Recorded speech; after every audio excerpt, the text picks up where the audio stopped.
No work, no pay. Yan ang bagong isinusulong ni House Majority Leader Sandro Marcos. Inihain niya ang Diri, no? No work, no pay. Yan ang naisip. Gago, si Leandro Libiste, nakaisip niyan, hindi ikaw. Di umano, ninakaw nyo na yung pera ng taong bayan. Tapos, putsang ina, pati ba naman yung idea ng may idea na nakawin mo pa? Saan ka kumukuha ng tigas ng mukha? Wala ka bang sariling idea? Magandang araw, mga banateros. Ito na naman. Nandito na naman ang inyong pinaka-paboritong fake news peddler sa balat na YouTube. Boss D at your service. Another day, another kwentuhan session. At pasasakitin na naman natin ang mga ulo at ay balon-balunan puso, isip at kaluluwa ng lahat ng mga salot sa lipunan, lahat ng mga kawatan, lahat ng mga kupal, animal, mga buwisit, mga walang silbi, mga switik sa Pilipinas, mga salot, mga hindot, palamunin, mga adik, mga pusher, mga kawatan, kurakot, magnanakaw, sindikato, membro ng Kuratong Baliling, mga impakto, mga mangkukulam sa Pilipinas, mga manguumit, mandarambong, mga durobo, mga demonyo, satanas, Judas, Barabas, Hestas. Kamusta? Nako. Bago tayo magsimula, syempre, panawagan sa lahat ng mga nanonood ngayon na kung kayo ay hindi pa po nakakapag-subscribe dito sa channel natin, ay mag-subscribe na kayo para may silbi kayo sa bayan. Mag-follow po kayo or subscribe sa Boss Dada 2.0 YouTube channel. I-share din po ninyo yung mga videos dyan. Nandyan yung ating yung mga highlights ng ating mga vlogs na ina-upload dito sa Boss Dada TV. Siyempre, follow din po kayo sa ating lumalakas na Facebook page. Oo, malapit na po tayong mag 290,000. Malapit na tayo mag 300,000. So sa lahat ng mga nasa Facebook na hindi pa po nakakapag-follow sa ating mga YouTube channels, follow na po sila. Siyempre, dapat po kayo rin po ay mag-follow, mga bossing, sa lahat ng mga banateros kay Boss Dada TV, siyempre. Kay Banat Bay, kay Coach Oli, kay Master Judea, Paring RJ, Jay Guevara, kay Sir Jack Argota, na talaga namang malupit na malupit. Oo, pilit na sinusungkit. Pero hindi kayang sungkitin si Sir Jack, si Sir Nyak. Oh, importante po yan ha, na kayo po mag-follow. Katulad po ng ating sinasabi, kung makikita po ninyo sa mga Facebook pages. Yung mga Facebook pages ng Banateros ay active na active ngayon. Pinangako na po namin yan sa inyo na magiging active po kami starting this month. Kailangan na po natin, mga bossing, kailangan na po natin na talagang yung boses ay marinig. Kaya nga, nananawagan kami sa inyo na kailangan bawat nanonood dito sa ating channel, mag-like, mag-comment, mag-share. O para yung mga kapitbahay ninyo, mga kamag-anak ninyo na hanggang ngayon nabubudol pa rin ng gobyernong magnanakaw. Baka sakaling mapanood itong ating vlog at magbago ang isip nila. Kung di magbago isip nila, baka sakali mapatiran sila ng ugat sa mga ulo sa inis sa pagmumukha ko, di maganda. O nabawasan ang salot sa Pilipinas. Nabawasan ang mga switik. Nabawasan ang mga bugok. Masyado na pong maraming tanga sa Pilipinas. So kung sakaling mawala yung kalahati, di mas maganda. Konti na lang yung ating mga kukumbinsihin. At katulad pa rin ng dati, mga bossing, naku po, mainit na mainit ang usapin ngayon ng kudita sa Senado. Oo, mainit na mainit pa rin yung kudita sa Senado, mga bossing. At talaga naman, double time yung mga dilawan tae. Double time yung mga loyalistang tanga. Double time yung mga senador na mga traidor sa senador na loyal lang sa mga nagbabahagi sa kanila ng mga kapirahan na hindi natin alam kung saan galing yung mga kapirahan na yan. O yung mga senador, naku po, double time sila, mga bossing, kasi medyo kabang-kaba na talaga sila O kabang-kaba na sila na baka magkapalitan ng liderato sa Senado. Kaya kanya-kanya na silang pautot. Kanya-kanya na silang palabas. O nung nakaraan nga lang, yung isang vlogger na abogado na walang kliyente siguro kaya naging vlogger na lang. Wala siguro na bubudol na kukuha sa kanyang serbisyo dahil alam natin, propagandista lang naman o nagpapakalat sila ng balita na si Loren Legarda daw ay pinupursue ng minority. Pinupursue daw ng minority na maging Senate President dahil daw di umano yung anak niya na si Leandro Leviste, syempre mainit na mainit si Leandro Leviste sa... Hindi naman mainit si Leandro sa sa Senado Hindi rin naman mainit si Leandro Leviste sa sa presidente Hindi rin naman mainit actually si Leandro Leviste, wala naman siyang pinapangalanan na sangkot sa katiwalian Ang sinasabi lang ni Leandro Leviste, bulok yung kanyang kawanian. Bulok yung kanyang kinabibilangan na ahensya ng pamahalaan. Kaya ine-expose niya yung kabulukan nun. Wala siyang sinasabing pangalan kung sinong mastermind ng ganito, ng ganyan. Basta, ine-expose ni Leandro Leviste lahat ng mga kabulastugan sa Kongreso, sa DPWH, sa pagbabudget. Hindi ba? Kaya ngayon, ginagamit nila yon na pinapalabas nila yung balita na ito daw si Loren Legarda gusto daw nilang gawing Senate President. Dahil nga daw dun sa anak niya.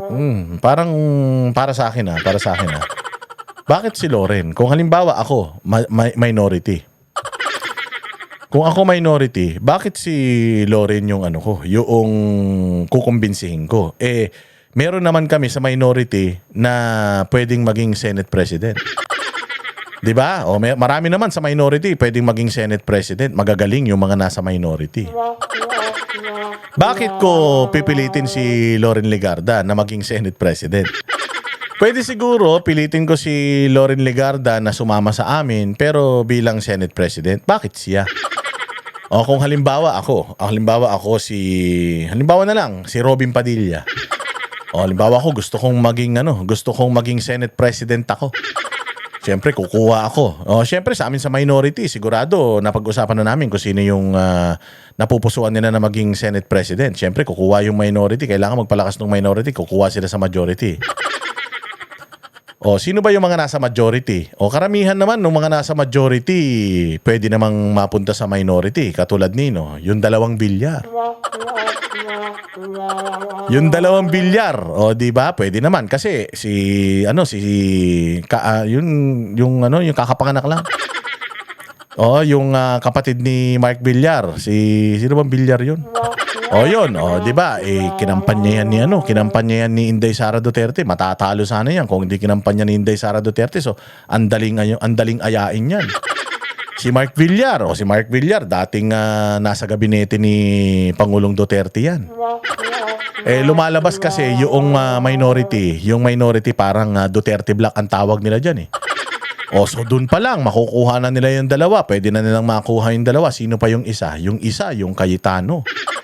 Yung Cayetano, napakadali nang i-persuade nun. Yung kapatid niya nasa minority. So ang bilis-bilis na nun. Hindi ba? So malamang ang maiiwan dito sa Senate majority, yung original. Ang maiiwan dyan, yung dalawang dilawan tae, si Kiko at saka si Bam. Tapos si Risa Ontiveros, 3 na sila. Tapos itong dalawa, si Lacson at saka si Tito Soto. So 5 na sila. Hanggang dun na lang. Ito si Loren Legarda, madali namang makuha yan But di ako naniniwala na aalukin siya ng minority para maging Senate President dahil syempre marami rin namang magagaling dito sa minority na mga original na mga minority na pwedeng maging Senate President di ba? Sino pa matitira sa Senado? Si Tulpo, yung dalawang Tulpo. Yung dalawang Tulpo, syempre, yung isang Tulpo, hayag na hayag na na oposisyon na kagad yun. So mapupunta yun sa grupo nila Tito. Pero yung Rapi Tulfo, medyo naglalaro yun. Alam nyo naman, traitor yan. Kung saan malakas, doon yan, parang linta yan. Kung saan maraming dugo na masisipsip, nandoon yan. Oo, sino pa ba ang mga senador? So kung makikita mo, kayang-kaya ng ng minority na maging majority dahil ako naniniwala ako itong dalawang Villar. Nasikwat lang naman nila ito nakuha lang naman nila ito sa majority kasi merong political capital para sa akin mukhang nakita ko na merong blackmailing na nangyari. Di ba nagkaroon ng kaso yung Prime Water ang Congress binabatikos yung Prime Water. Yung Senate leadership before binabatikos yung Prime Water. Kaya nga gulat na gulat tayo nung biglang nagkaroon ng pagpapalit ng leadership sa Senado. Yung dalawang Villar, bakit biglang bumoto na mapalitan si Chis Escudero na tumututol doon sa agaran or walang proseso na pag-i-impeach kay VP Sara. Kaya nga sabi ko talagang itong mga Villar na to, mga negosyante kasi yan. Yung mga Villar na yan, walang mga paninindigan yan. Ang importante lang sa mga punyeta na yan, yung kapirahan nila, yung kayamanan nila, paano nila mapoprotektahan. Siguro idinanggel sa kanila idinanggel sa mga pagmumukha nilang mga mukhang pera, yung kakaharapin nila na kaso patungkol dyan sa Prime Water. Di ba? Tingnan ninyo yung Prime Water na yan, mainit na issue na yan. Yung parang basic na karapatang pantao, alam nyo, kasama dyan, yung malinis na tubig na maiinom. It's human rights violation yan. Na kapag yung tubig na dapat malinis na binabayaran sa'yo, madumi. Hindi ba? Ang dami nagrereklamo ng mga consumers ng Prime Water na burak daw yung tubig nila, ang bantot-bantot, parang kalawang. Hindi ba? Ang pangit ng serbisyo, ang lakas makasingil. Hindi ba? Sabi, iimbestigan. Biglang nagulat kayo, nawala na yung investigasyon. Paano biglang nawala yung investigasyon? Tapos nawala yung investigasyon, bigla silang naging part ng majority. Naging botante sila para maupo ito si Tito Soto bilang Senate President. So anong kapalit nun? Anong kapalit ng boto nila? Yung hindi imbestigahan ang Prime Water? Patay tayo dyan. Kaya ako, sabi ko nga itong mga Villar na ito, mambubudol din yan. Yung mga Villar na yan, ang priority ng mga yan, ang importante sa kanila, yung kaperahan nila, yung negosyo nila. Paano kang boboto sa isang Senate President na gustong ma-impeach si VP Sara? Si VP Sara na nag-endorso kay Camille Villar. Si VP Sara na anak ni Pangulong Duterte na dating amo ni Mark Villar. Baka naman si Mark Villar meron ding mga corruption sa DPWH na ayaw niyang masilip ng Senate Blue Ribbon Committee under the leadership of Panfilo Lacson. Kaya siya bumoto panig kay Tito Sen bilang Senate President. So ngayon, nakikita nila, nagkakaroon na ng rigudon. Mukhang nagkakaroon na ng agawan na naman ng kaya parang biglang may mga ganitong issue na lumutang na naman. Tingnan nyo. May mga ganitong issue na naman na lumutang pakinggan lang itong balitang ito. Baseless charges. Ganito tawagin ni ultra-bilyonaryo Manny Villar ang reklamo ng Securities and Exchange Commission na market manipulation at insider trading. Nako. Biglang nagkaroon na naman ng ikinakaso ang Securities Exchange Commission kay Manny Villar sa tatay. Ng insider trading, stocks manipulation, at kung ano-ano pa. Di ba? Nagulat kayo. Babalikan natin yung kinukwento natin kanina. Noong ang Senate President si Chis Escudero, ang Senate Blue Ribbon Committee Chairman ay si Marcoleta, nagkaroon ng kudita dyan sa Senado para iupo nagkaroon ng pag-agaw ng Senate presidency para maupo si Tito Soto. Merong lumulutang noon na prime water investigation. Biglang ano nangyari? Nawala yung investigasyon, nagulat kayo, yung dalawang Villar bumoto pabor kay Tito Soto bilang Senate President. Ngayon, meron na namang umuugong nababalita na mukhang magkakaroon na naman ng agawan ng kapangyarihan. Anong nangyari? Ayan, may lumabas na kaso kay Manny Villar, ang SEC, which is gobyerno. Kinakasuhan siya. Anong kapalit? Kaya para mapatahimik itong kasong ito. Nagigets yung ibig kong sabihin. Tuloy natin yung balita. Laban sa Villar Land Holding Corporation, handa mang makipagtulungan sa investigasyon at sagutin ang mga paratang na ninindigan ng dating Senate President. Ito for the longest time, stable etong Villar Group. Stable to. If I'm not mistaken, nag-number 1 sila. Nag-number 1 sila sa pinakamayaman na tao sa Pilipinas. Tinalo nila yung mga C. Yung Henry C kasi namatay. So nung namatay yung Henry C, pinaghati-hati yung kayamanan sa mga anak. Kaya nahati yung kayamanan, so naging pinakamayaman si Manny Villar. Pero alam nyo ba, may bali-balita, mas mayaman pa daw si Tulfo dito. Paano nangyari yun? Paano na nangyari na mas mayaman si Tulfo o yung asawa ni Tulfo kay Manny Villar? Ano man negosyo nun? Di kayo nagtataka. Di ba? Di kayo nagtataka. Ultra-bilyonaryo daw yung asawa ni Erwin Tulfo. Hindi naman kilalang negosyante yan. Hindi na, sabi ko nga paano kaya sila naging sobrang yaman? Yung anak ni Rafi Tulfo kung makagastos sa ibang bansa. Si Rafi Tulfo, si Erwin Tulfo nga, inaamin niya, mahirap lang sila Paano yumaman ng sobra-sobra si Rafi Tulfo? Alam niyo kanina doon sa hearing sa Senado? Nakapatek. Si Rafi Tulfo, alam mo magkano yung patek? Parang mga 10 milyon yata yung isa niyan. May paano sila naging ganun kayaman? Di ba? Magugulat ka. Di naman sila Villar, di naman sila Si, di naman sila Gokong Wei, di naman sila Tangkat Chong. Hindi naman sila ano pa ba? Tan. Tulfo man lang sila. Paano sila naging ganun kayaman? Anyways, pag-usapan natin yan sa ibang paksa. Pero si Manny Villar has been the richest Filipino na stable ang kumpanya nito. Tumanda na to si Manny Villar. Ngayon pa ba naman siya gagawa ng kabulastugan? Sobrang unlad na ng negosyo niyan.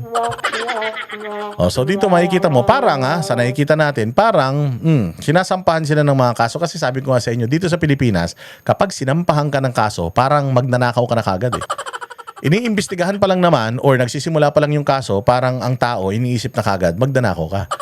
So magugulat ka, a person or a company as stable as the Villar Group, biglang nagkaroon ng ganitong kaso, insider trading. For the longest time na nagdinegosyo sila, ngayon pa sila gagawa ng kabulastugan. Ilan man lang ang anak niyan? Hindi ko alam, ilan ba anak ni Villar? 3 o 2? Yung magkapatid lang yata ng mga nakamila at saka si Kailangan niya pang sumobra-sobra yung dami ng pera nila. So ito, sabi ko nga parang may something parang kinana. Para sa akin pwedeng mali ako. Kinana ito si Villar para ma-secure nila. Kumbaga parang ma-secure nila pag ikaw bumoto kayo sa kabila, bumoto kayo na mapalitan ng liderato sa Senado, humanda kayo. Bubugbugin namin pamilya nyo. Yung prime water, bubuksan namin, tapos may bago na namang kaso tatay nyo. Sisiguraduhin namin na sisirain namin ang pangalan ninyo sa madlang Pilipinas. Di ganun na mangyayari, di ba? Bigla-bigla kasi talaga to. Na ni minsan, hindi daw siya gumawa ng illegal para manlinlang ng customer o investor. Mataas din daw ang standard ng Villar Land pagdating sa corporate governance. Sa harap ng kontrobersya, down by a staggering $1.2 billion. Pero alam niyo, meron akong chismis dito sa mga Villar na ito na talagang nalulugi sila. Alam nyo, pag pumasok kayo sa mga all home, alam nyo yung all home, mall nila yun eh. Oo, yung all home, mall nila yun. Oo, so, pag pumasok ka sa all home, usually, para siyang para siyang malaking, alam nyo yung Sogo? Diyan sa may Alimol, yung bentahan ng mga furnitures. Oo, parang SM Furnitures. Oo, parang malaki siyang ganun. Pag tiningnan nyo, yung mga all home, wala na halos laman na mga furnitures. Kasi, di umano merong bali-balita na nagkaroon daw sila ng problema sa pagbabayad sa mga suppliers nila. Sino ba yung mga suppliers nila? Yung mga gumagawa ng mga furnitures. Meron din ako narinig na balita na ang pinangbabayad na daw nila doon sa mga kumpanya na pinagkakautangan nila mga lupain. Okay, kasi di ba nasa real estate sila, di ba? Yan nga, yung Villarland. Lupain na daw yung ipinangbabayad nila. Wala na daw pera itong mga to. Yun yung balita Oo, so kaya ngayon, syempre, mga mukhang pera tong mga to. Kasi syempre kailangan maalagaan nila yung kanilang negosyo o kaya siguro yung mga galawan nila dito sa Senado puro para sa negosyo. At kinakapitalize yun noong mga kapitalista diyan sa Senado, yung mga oportunista diyan sa Senado. Maraming yung pagbagsak nila ginagamit para sure sila na yung boto ng dalawang magkapatid kanila. Pwedeng ganun to $3.3 billion ang net worth ng mga bilyar ayon sa real-time tracker ng Forbes nitong Lunes. Dahil dyan, bumaba sa 4th place ng billionaires list sa Pilipinas ang bilyar pay. Bilis nung ibinaba nila 4th place. Kasi sa totoo lang, kapag ganito yung estado mo kay Villar, kapag tinira ka ng gobyerno, ng media, maraming mga investors talaga na magpo-pull out ng stocks sa'yo. Kaya palagay ko talaga, takot na takot itong mga Villar na mawala sa kanila yung kayamanan nila. Kaya ito, ginagamit nila yung pagiging mga senador nila, yan yung kanilang kapital. Para mapangalagaan pa nila yung kanilang negosyo. 28.5% din ang ibinagsak ng stocks ng Villar Land. Hindi ba? So ngayon biglang may ganitong issue na lumutang against Villar. Tapos biglang may issue na lumulutang ngayon na meron daw agawan ng kapangyarihan diyan sa Senado. Eto na nga yung balita na yun. So kayo na ang bahalang humusga. Lumabas lang ba itong issue na ito patungkol sa kay Manny Villar dahil talagang lumabag siya sa Code of Conduct ng isang negosyante, kung talagang lumabag siya sa batas patungkol sa pagninegosyo? O ano lang nila ito? Panggigipit para yung dalawang anak ng mga Villar yung boto nun mahawakan pa nila. Di ba kung kailan, di ba sabi ko nga sa inyo noong panahon ng merong prime water na issue, hindi inimbestigahan ng Senado yun. Bakit hindi inimbestigahan ng Senado? Consumers na mga Pilipino yung apektado. Bakit hindi naimbestigahan? Biglang nagpalit ng liderato yung dalawang magkapatid, bumoto kay Tito Soto. Meron na naman ngayon kudita, meron na naman ngayon parang pag-aagaw ng kapangyarihan, nililigawan ng minority yung majority para sumama sa kanila. Anong gagawin nila? Para ma-secure natin yung boto nitong dalawa, kanain natin yung tatay. Pwedeng ganun Pwedeng ganun, pwede ding hindi. Pwedeng mali ako. Pero ito yung balita ng agawan ng kapangyarihan sa Senado. Ang usaping coup sa Senado. Matapos isiwalat ni Senate President Pro Tempore Ping Lacson ang umano'y malisyosong chismis na layong buwagin ang mayorya. Kita mo sino ang naglalabas ng issue? Yung propagandista. Sino ba yung propagandista? Si Ping Lacson. Magaling na propagandista yan si Ping Lacson. Sabi ko nga sa inyo, ito si Ping Lacson, investigador yan. Pulis yan investigador yan. Ang gagawin ng isang investigador para yung investigasyon mapunta doon sa gusto niyang puntahan, gagawa siya ng isang istorya. Gagawa siya ng isang istorya. Halimbawa, ganito. Bibigyan ko kayo ng isang example. Ilagay natin dito sa kaso ni dating Congressman Arnie Teves at saka itong namatay na gobernador na Digamo. Ngayon, hindi namatay yung gobernador, pinagbabaril. Nakita mo yung mga CCTV footages ng pumatay sa kanila, mga naka-uniforme ng sundalo. Ngayon, imbestiga sila. Wala silang makita ngayon na, kumbaga meron silang mga ebidensya pero hindi nila alam kung saan sila itinuturo ng ebidensya. So ang gagawin nila ngayon, gagawa sila ng istorya according dun sa mga ebidensya na meron sila. Dahil si Digamo, hindi ito example lang to, hindi ito yung totoong nangyari. Dahil ito si Digamo, politiko, so mas pinakamadaling gawing suspect yung kalaban niya sa politika. Di ba? So magpapalabas siya ngayon ng isang statement na political itong krimen na ito. Siyempre, pag sinabi mong political, iisipin kagad ng tao na kalaban sa politika yung mga Teves.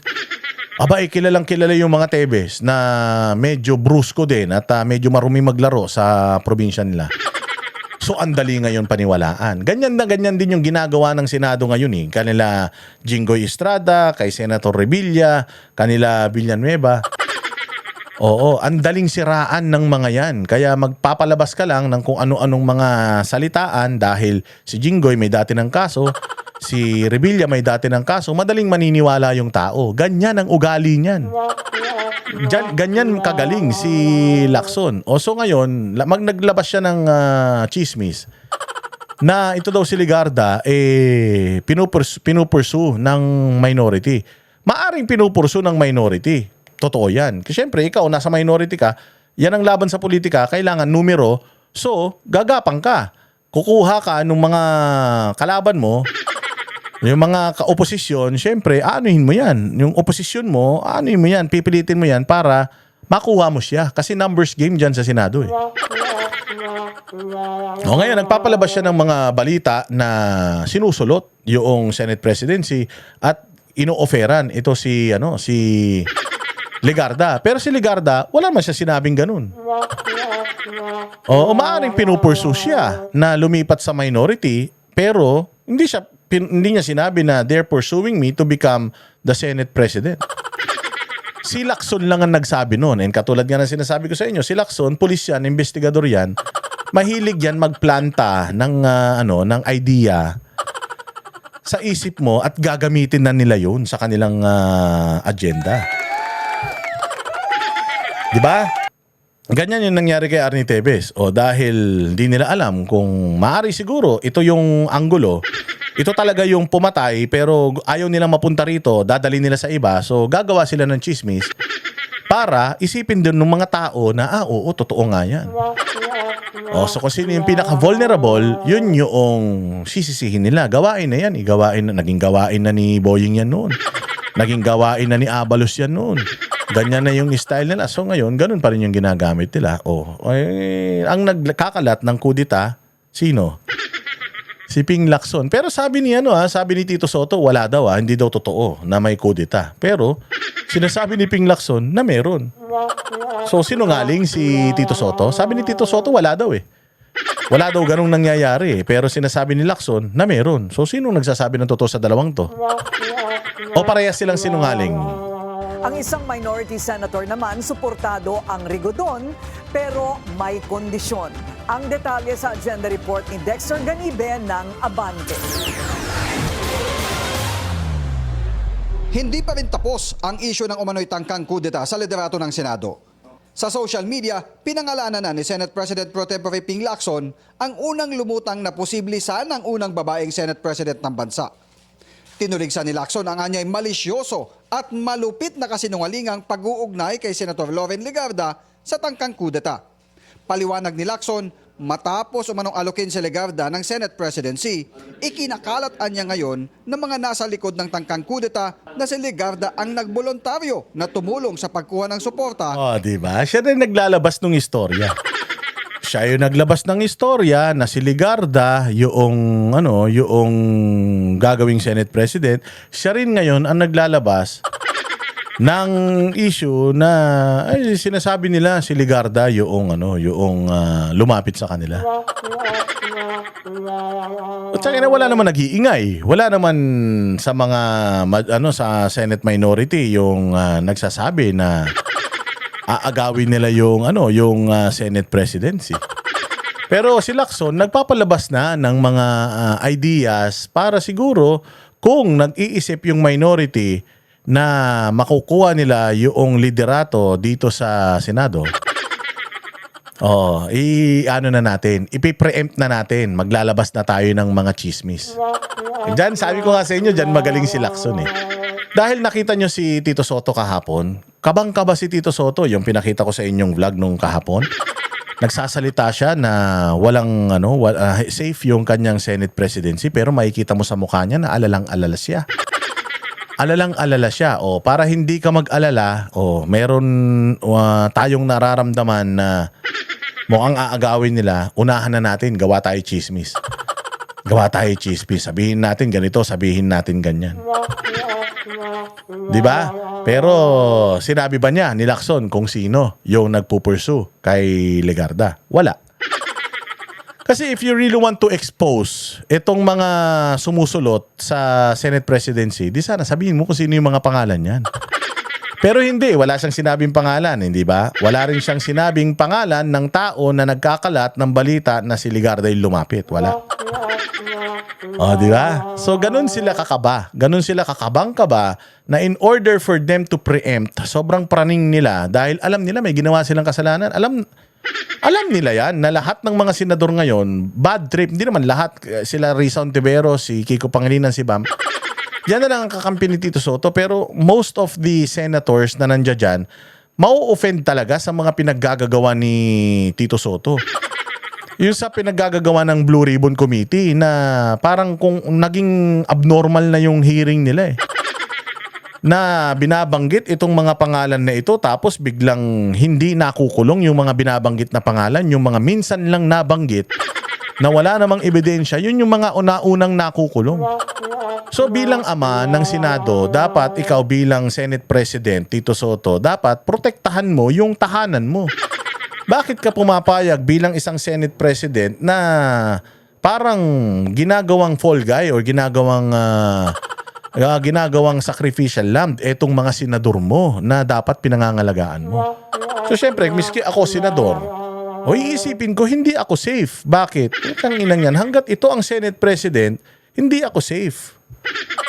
Kasi pwede akong trabahuhin ng mga kalaban ko sa politika nang hindi gagalaw ito. Dahil iniimbestigahan si Chis Escudero, si Villanueva, si Jinggoy, nakulong na si Bong Revilla. Pero makikita mo, walang ginagawa si Tito Soto para pigilan yun. Bahay niya yan eh. Papayag ka ba na ikaw ang ama ng tahanan tapos putsang inaatake yung mga anak mo? Siyempre, kahit naman didepensa mo naman yan. Di ba? Ginamit ko nga example, si Boyeng Rimulya at saka yung anak niya eh. Nung nahuli yung anak niya sa droga, di ba to the rescue kagad siya? Di ba hindi pa nga siya nagbitaw bilang isang DOJ secretary? Kaya nga siya hindi nagbitaw bilang isang DOJ secretary. Hindi naman, tanga naman tayo kung maniniwala tayo na hindi niya na-impluwensyahan yung kaso ng anak niya. Sobrang imposible naman niya. Kita mo yung kaso ng anak niya, dismissed, antimano. Hindi ko siya masisisi kasi anak niya yun. Kaya lang, mali yun. But hindi ko siya masisisi kasi tatay ka eh. Gagawin mo lahat para iligtas yung anak mo. Ganun dapat ang ginagawa ni Tito Soto sa Senado. Gagawin mo ang lahat. Kay kalaban mo yan, kay hindi. Kay minority yan, gagawin mo lahat to protect yung minority senator na yan. Iilan na nga lang yan na anak mo, hindi mo pa maalagaan. Tapos magpaplano ka na maging presidente ng Pilipinas. Yan nga lang iilang tao dyan sa Senado, hindi mo mamanage yung buong Pilipinas pa kaya. Para sa minorya. Pero ayaw na itong patulan pa ni Legarda. Ang daming kumakausap sa akin araw-araw. Oh, ang dami. Tinanong siya, ma'am, may kumausap daw sa inyo na maging Senate President. Kinonfirm ba ni Legarda? Anong lang sabi ni Legarda? Madaming kumakausap sa kanya araw-araw. Lahat naman kayo kausap ko. Teka. Thank you, ma'am. Thank you, ma'am.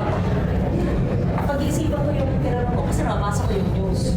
Sabi ni Sen. Pag-iisipan ko yung tinanong mo kasi nabasa ko yung news. She never confirmed na yung sinasabi ni Lacson is true. Wala siyang sinasabing ganun. Oh, sabi ko nga sa inyo, magaling yan si Lacson sa propaganda. Oh, yan din ang sinabi ni Beroya nun eh. Diyan lang magaling yan. Office boy yan. Magaling yan sa mga mind games. Pero pagdating sa yung experience ba siya na police sa kalsada, wala. Office boy yan. Senate President Tito Soto, totoong inalok ng minorya si Senator Loren at siya na raw mismo ang nagsumbong sa kanya. Tinan mo, di sinungaling. Sinungaling, hindi ba? Kahapon sa interview niya, sinasabi niya walang ganong nangyayari. Wala, malakas ang may majority. May mga ganun siyang sinasabi kahapon, tapos biglang ngayon nagbago na. Eh di sinungaling, dapat talaga wala na to sa Senate presidency. Sinungaling eh, pinapaasa tao. Kahapon sabi niya, malinaw-linaw. Sinabi niya kahapon, wala, tapos biglang ngayon meron daw. Manloloko. O di ba? Mambubudol. Ay, manang-mana nga doon sa kanyang ipinagtatanggol. Mambubudol din. Sinabi niya hindi siya interesado. Ang buong majority namin very solid. As a matter of fact, mga dalawa sa mga hindi namin kasama dati, baka makasama ko. Oy, meron daw dalawa sa hindi nila makakasama noon. Baka makasama na nila. Bakit? Tatakutin nyo rin nakakasuhan nyo? O tatakutin nyo rin nakakalkalin nyo yung mga kaso nila? Ganun ba yun? Ba-blackmailin nyo rin? O hindi ko sinabi bina-blackmail nila. It's a question. O kung ba-blackmailin nyo, kaya nyo makukuha. Ibang klase talaga si Toto Presidente ng Pilipinas ang dating Sabi naman ni Senator Robin Padilla, susuportahan niya ang anumang leadership revamp basta't ang mailoklok na Senate President ay pro Sara Duterte. Ako po, eto na. Dito mali ang bilyonaryo. O, pro Sara. Sinabi ba ni Robin na pro Sara? Tingnan nyo dito sa interview kung pro Sara nga ba yung sinabi ni Robin. Halimbawa, magkakaroon ako ng pagnanais na magpalit ng leadership. Kasi ito ang tanong sa kanya, payag ba kayo? Ano bang kung papalit ng leadership? Ano ba yung ano masasabi mo? Hindi pabor si Robin Padilla na magkaroon ng bagong Senate leader kung normal lang. Pero nagbigay siya na halimbawa sa impeachment ni VP Sara. Kung lulusot yung impeachment ni VP Sara, syempre ang gusto ko na maging syempre ako, Maka Duterte ako, gusto ko na yung Senate President hindi pumayag na ma-impeach si VP Sara. O, yun yung niya. Kung ganun ang pag-uusapan. O, tingnan niyo yung tanong. Sa usapin na halimbawa, impeachment. O, sa usapin ng impeachment, gusto ko na magbago yung Senate leaders o yung Senate leadership. Siyempre, kung magkakaroon ng impeachment kay VP Sara, Maka Duterte man ako, ayaw ko ma-impeach si VP Sara, ayaw ko si Tito Soto dyan. So, gusto niyang mapalitan si Tito Soto kung sa impeachment ang pag-uusapan. Pero kung hindi impeachment, it's the other way around. Walang problema kay Robin kung si Tito ng senador dyan. Pag yun ang pinag-usapan, halimbawa, may impeachment na nakarating dito. So ang gusto nyo maging leader ng Senate kapag nandito impeachment in the ay Siyempre, kailangan from the minority. siya. From the minority, okay, sana. O ano pa? God willing.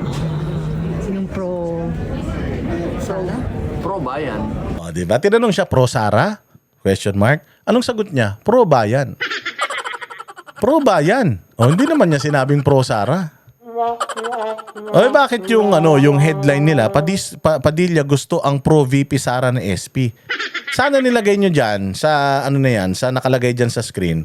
Sa usapin ng impeachment kay VP Sara, Padilla gustong maging pro Sara yung Senate President.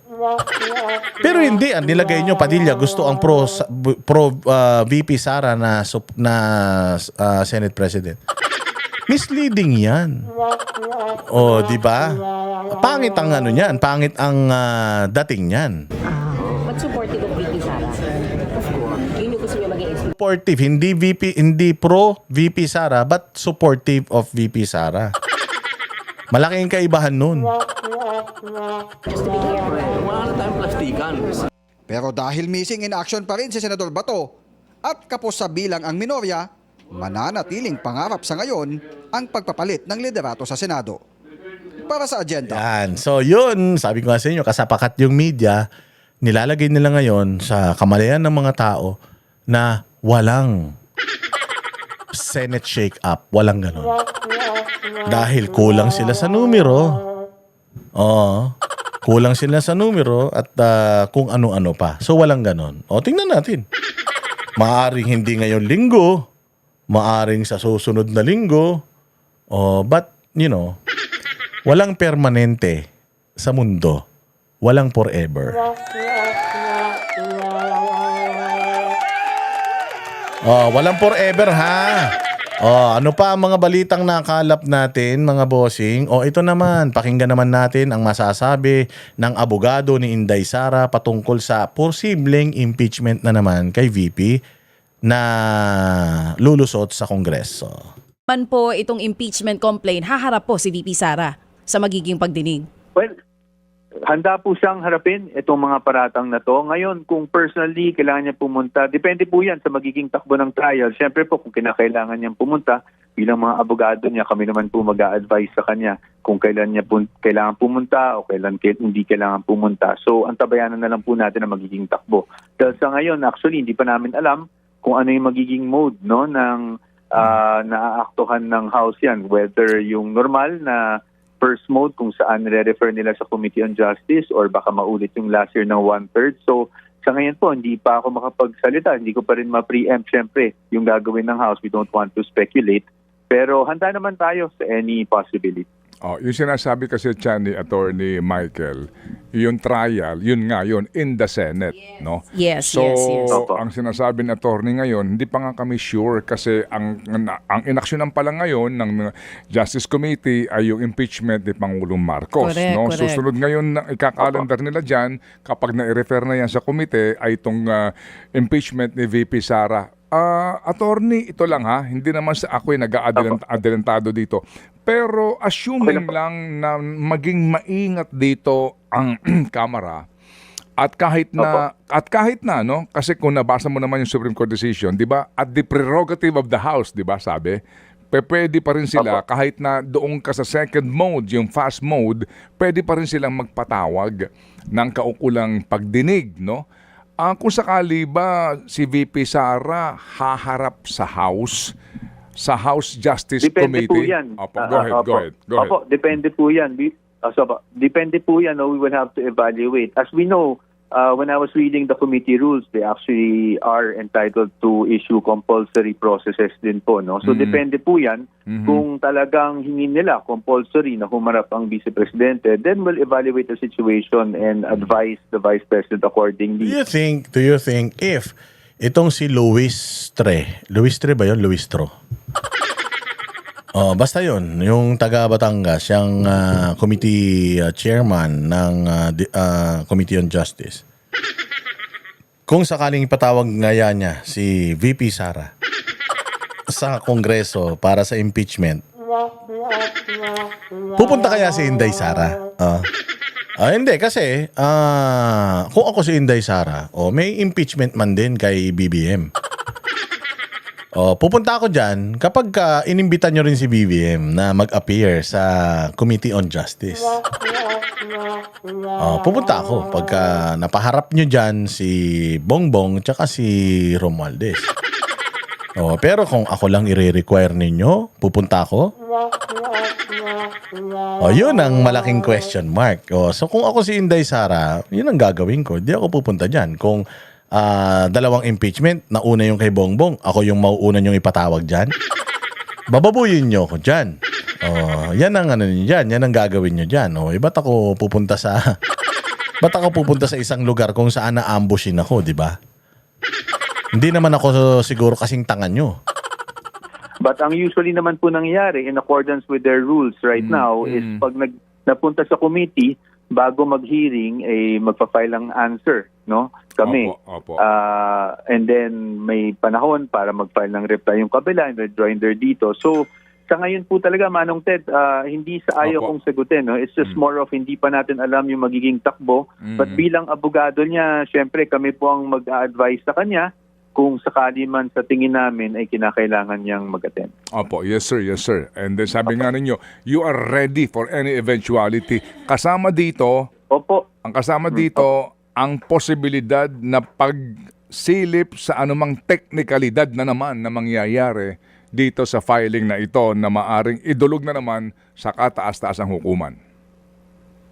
Hindi po natin ma-discount yan sa ngayon, no? Although, in the same manner, kasi parating na pag-uusapan about those technicalities. Siyempre, bilang abogado, we also have to safeguard processes. Pero in the same breath, we also want everyone to know that we are ready to face the allegations head-on. Mayon. So, doon ngayon magkakaalaman kung si VP Sara ba pupunta sa Kongreso.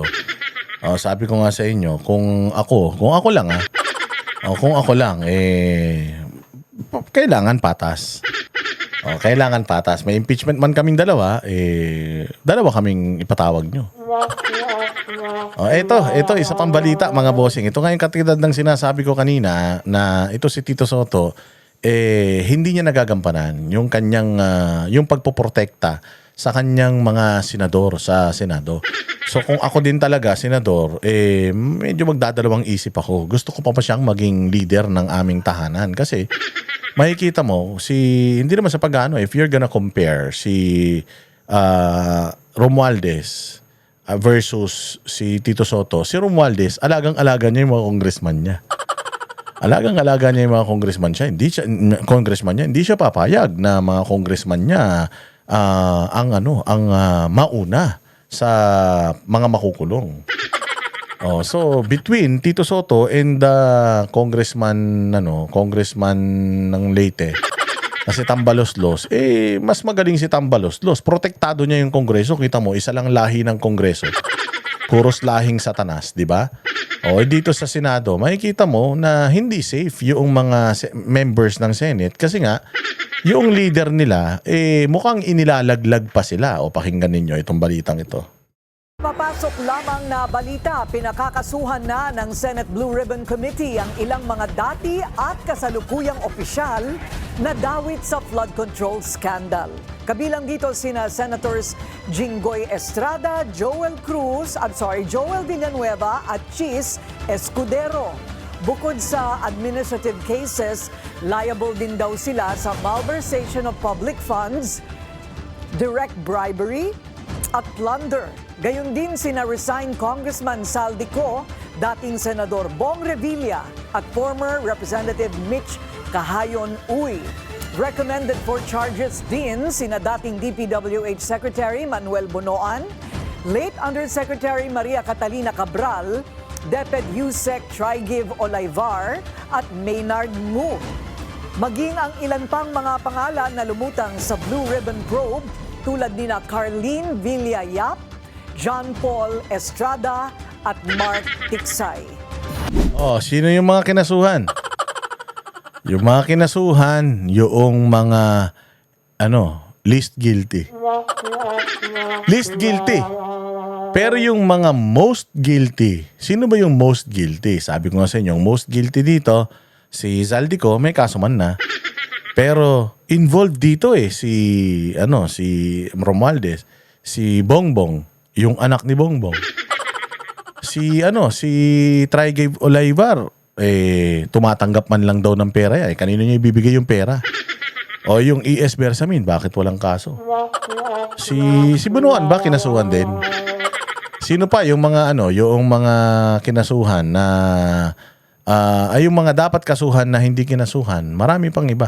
Kaya nga sabi ko nga sa inyo, dito mo malalaman, dito mo talaga makikita na itong si Tito Soto hindi niya talaga pinangalagaan yung kanyang mga, yung miyembro ng kanyang Senado. Bakit?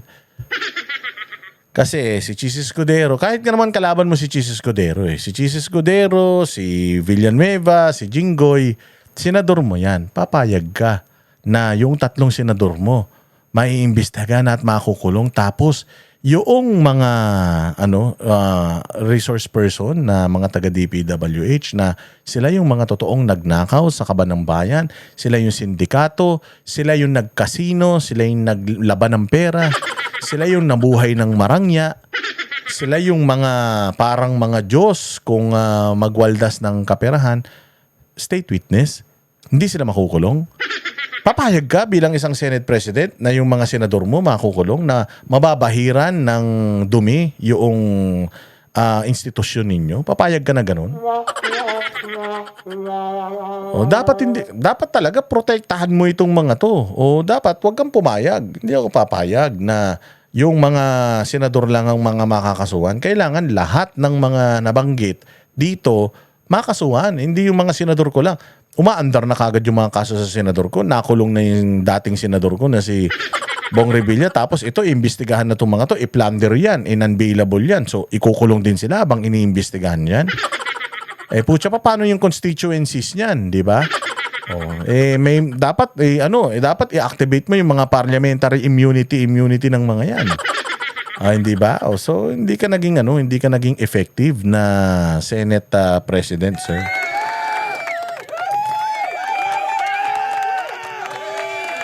Ito, pakinggan natin yung isang politiko na makapalang muka. Nagpanukala si Sandro Marcos ng no work, no pay. Putang inagagawa lang ng panukala, hindi pa original. Kupal talaga, magnanakaw talaga no? Magnanakaw talaga, hindi magnanakaw ng pera. Kasi si natatandaan nyo, in-interview sa Vox Populi si Leandro Leviste. Idea ni Leandro Leviste to na no work, no pay sa mga taga-kongreso dahil in-expose din ni Leandro Leviste na sobrang absinero yung mga senador, yung mga congressman. Tinanong natin so kasama ba dyan sa mga absinero si Pulong Duterte? Nako, may mas absinero pa dun. Mas madami pang mga absinero dun. Si Pulong lang ang sinisilip nila pero mas maraming mga absinero pa dun. Kaya ang panukala ko, no work, no pay. Sabi ko pa nga, no work, no pay. Magkano lang man yung sweldo nyo Mas malaki yung kinukurakot ng mga congressman kesa sa sweldo. Mantakin mo yung MOOE nga daw nila. Lang daw parang Pasko. Mayroon silang tig 2 million. Diba? Dapat, alam mo, kung talagang gusto mo na magtanda itong mga congressman na ito, kung talagang absinero, tanggalin nyo sa kongreso. Bakit no work, no pay? Tanginan yan. No work, no pay. Sige, okay man lang. Di ako bayaran. Magkano lang naman ang sweldo ko Ang sweldo ko lang naman, 250,000 isang buwan. Magkano ninanakaw ko sa kaban ng taong bayan? Bilyon-bilyon. Sa inyo na yan, 250,000. Puchang inang yan. Mas malaki pa yung ginagastos ng anak ni Tulfo pag umiinom sa taba ng batang yon. Pag uminom ng champagne, putang ina, parang garapon ni Bonjing. Congressman din yun. Magkano yung ginastos? Di ba yung parang lumalabas sa 2 gabi ang ginastos, 6 na milyon, 7 milyon. Totoo ba yun? Hindi. 250,000 lang tatanggalin mo? Sa isang congressman? Wala yan. Anak ng tinapay. Ito yung mga ganitong panukala. Panukalang tanga yan. At saka ito pang masaklap dito. Hindi kanya yan. Kay Leandro Leviste yan, putsang ninakaw na naman niya yung idea. Iba talaga tong pamilya na to, mga kawatan. Hindi lang pera ng taong bayan ang ninanakaw nila. Di umano hindi lang pera ng taong bayan ang ninanakaw nila. Pati ba naman idea ng may idea na nakawin pa? Diyos ko, nakakahiya. Sige, no work, no pay. Pasok. Sinusulong naman ni House Majority Leader at Presidential Son Sandro Marcos ang pagsasabatas ng panukalang No Work, No Pay scheme para sa mga miyembro ng Kongreso. Yan daw ay para hindi siya sayang ang pondo ng bayan sa mga absent. Para daw hindi masayang ang pondo ng bayan. Alam mo kung saan nasayang ang pondo ng bayan? Nung ninakaw niyong pamilya niyo. Nung ninakaw ni Romualdez, ninakaw ni Zaldico, ninakaw nung tatay mo, di umano Di ako nagsabi niyan. Yan yung balita. Nung di umano ninakaw nyo yung pera ng taong bayan, yun yung talagang malaking pag-aaksaya ng pera ng taong bayan. Putsang inan yan. Para lang masabi na matinukan tao, putya no work no pay, gago. Tanggalin nyo yung MOOE nyo, mga gunggong kayo, o kaya mag-liquidate kayo ng mga gastusin ninyo dyan, hindi yung certification lang. Napakahudas ng putya, kunyari bait-baitan, kunyari higpit-higpitan, pero pagdating sa pera ng taong bayan, pinakamalaki allocable mo. Pinakamalaki yung perang insertion mo. Tapos yan lang ang naisip mo, no work, no pay. Ba't hindi mo isipin na no nakaw? Sana yun ang gawin mo. No nakaw, ganon. Hindi yung no work, no pay. Kapal ng mukha mo. No work, no pay. Yan ang bagong isinusulong ni House Majority Leader Sandro Marcos. Inihain niya ang Diri, no work, no pay. Yan ang naisip. Gago, si Leandro Libiste, nakaisip niyan, hindi ikaw. Di umano ninakaw nyo na yung pera ng taong bayan, tapos putsang ina, pati ba naman yung idea ng may idea na nakawin mo pa? Saan ka kumukuha ng tigas ng mukha? Wala ka bang sariling idea? Hayop naman talaga, pamilyang kawatan talaga eh. House Bill number 7432 na nagtatakda na hindi sa sahod ang mga mambabatas na hindi papasok. Malaking pag-aaksaya raw kasi sa public funds ang absenteeism. Wow, malaking pag-aaksaya sa public funds ang absenteeism. Yung pagnanakaw nyo sa flood control ghost projects. Naisip mo yan? Na malaki nawawalang pera pag hindi pumapasok yung mga congressman tapos binabayaran? 250,000 lang yan sa buwan. Pero yung bilyon-bilyon na kinulimbat nyo, di umano. Yung sinasabing hinahatid sa inyo na 25 billion. Hindi yan aksaya, sir. Hindi aksaya yan. Tangina, of all people, ikaw pa talaga nagsabi na aksaya sa pera ng taong bayan, kapal na mukha. Sa kanyang explanatory note, sinabi niyang ito ay pagsisiguro na hindi nasasayang sa mga opisyal ng gobyerno ang pondo ng bayan. Ulul! Nakita niyo, di ba, pinakita nga ni Madarahog, pumunta siya sa Ilocos Norte. Pagdating niya ng Ilocos Norte, nakita niya yung mga proyekto na sa mismong probinsya at distrito netong kupal na ito. Di ba nakita niya na napakaraming mga hindi tapos na mga trabaho? Mga proyektong sinabing completed na pero wala pang 50%. Mga flood mitigation projects na wasak-wasak na. Tapos sabi nung mga vlogger nila, hindi naman daw binabaha sa lugar nila. Bakit ang daming flood control mitigation projects at flood control projects diyan sa probinsya mo, sa distrito mo pa mismo? Kung hindi naman pala binaba, at alam nyo ba na sa distrito niya, napakadaming proyekto, pero ang konti-konti ng taong nakatira. Oo, hindi proportion. O yung dami ng programa, ng proyekto na inilagay niya doon sa dami ng taong makikinabang. O kung halimbawa, gumawa ka ng isang malaking tulay, tas ang dadaan doon, lilima, bawat isang taon. Kutangina, gumawa ka pang tulay. Ano ibig ko sabihin, yung pondo sana niyan nilagay natin doon sa probinsya na talagang nangangailangan. Halimbawa, sa mga yung isang probinsya na tumatawid pa yung mga bata lagpas sa dibdib na tubig para lang makapasok sa eskwelahan sa kabilang ibayo. Dapat yun yung ginagawa natin ng tulay. Kaysa naman gumawa ka ng tulay doon sa wala naman talagang dumadaan, pero para lang masabi na may proyekto ka, maglalagay ka ng sandamukal na proyekto doon. Halimbawa, ang tao dyan wala pang 1,000. Tapos gumawa ka ng proyekto na pagkalaki-laki na ang makikinabang, supposedly, sobra-sobra doon sa mga residente mo mismo. Maling-mali yun. O yun ang pinag-aaksayahan mo ng pera ng taong bayan. Yun talaga yung aksayang yung pera ng taong bayan. Yung gumawa ka ng mga flood control mitigation projects na walang mga bakal, doon sayang yung pera ng taong bayan. Naisip mo pa yan?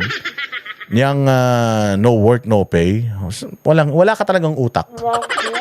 Talukuyan daw na sistema ang mga miyembro ng Kongreso na naatasang gumawa ng batas ay sinisweldohan o binibigyan ng kompensasyon nang hindi nakukonsidera ang attendance o antas ng partisipasyon sa mga sesyon.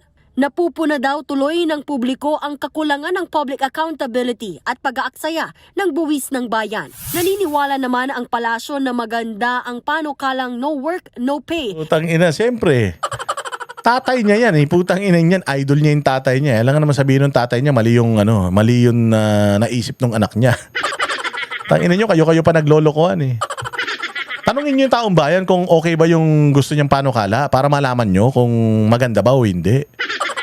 O, tangina niyo, siyempre, daddy, ito yung gusto kong proyekto. Di good. Tangina mo, alam nga naman pigilan kita, i-trip mo yan. Mga loko-loko ang putya ina. Ni Congressman Sandro. Pero paglilinaw ni Yusek Castro, hindi pa nagkausap ang Pangulo at ang kanyang anak tungkol dito. At Baka tsumutsupa pa. Joke lang. Baka kaya hindi pa nag-uusap yung dalawa, baka nakasubo pa yung mikropono sa tatay niya. Sama ng ugali mo talaga, Boss Dada. hindi raw makikialam si PBBM sa usaping ito. Kung pag-uusapan po in general, maganda po ito dahil po para malaman naman nila na mga taong hindi Ay, Claire, namumula talaga yung pisngi mo para sinampal ka ng asawa ng general.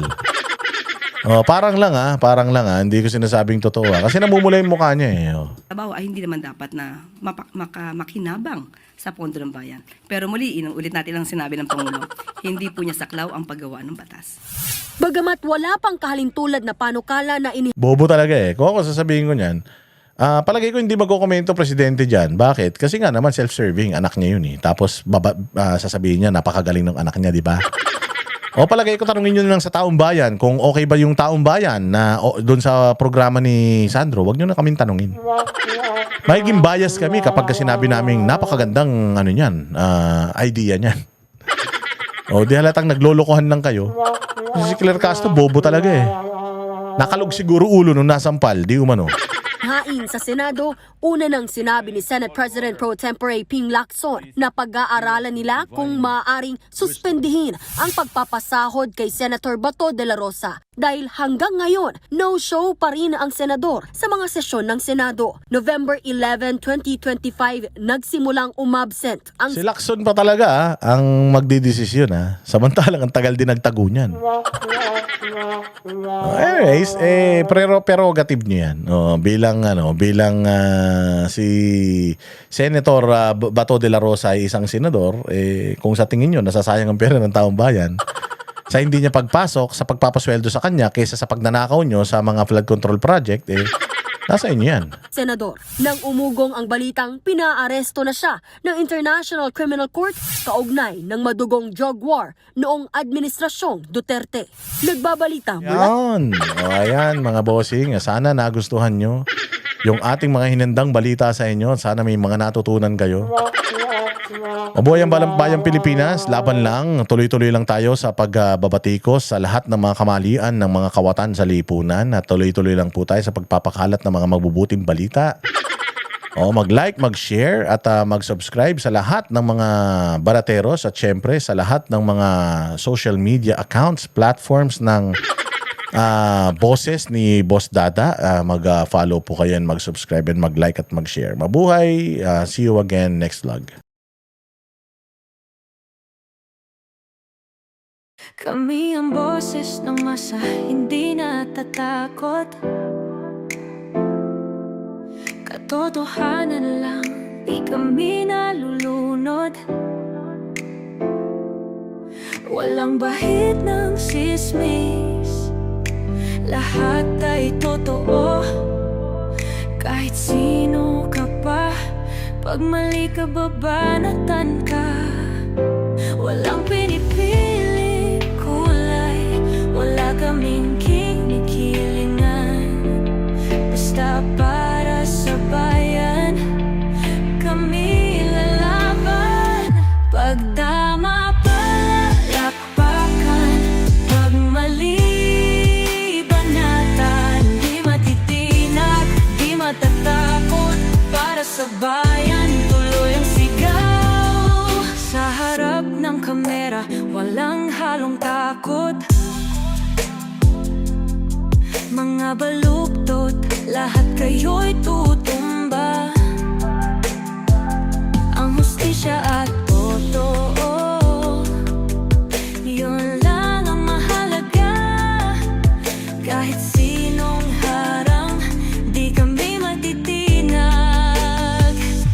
Walang pinipiling kulay, wala kaming kinikilingan. Basta para sa bayan, kami lalaban.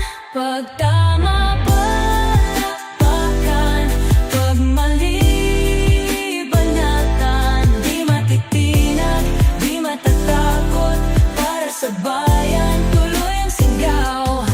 Kung nasa tama ka, ikaw ay aming kasama. Pero pag mali ka, handa ka na bang mabasag? Banateros kami, walang inuunan. Dahil bayan muna, bago ang sarili.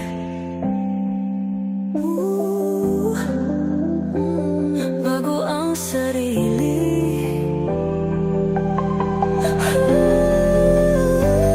Pag tama palakpakan, pag mali banatan. Banateros ang sigaw, katotohanan ang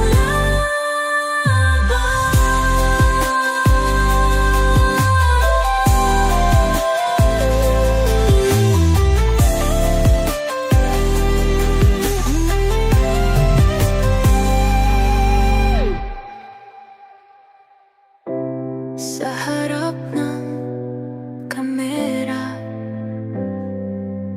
walang halong takot.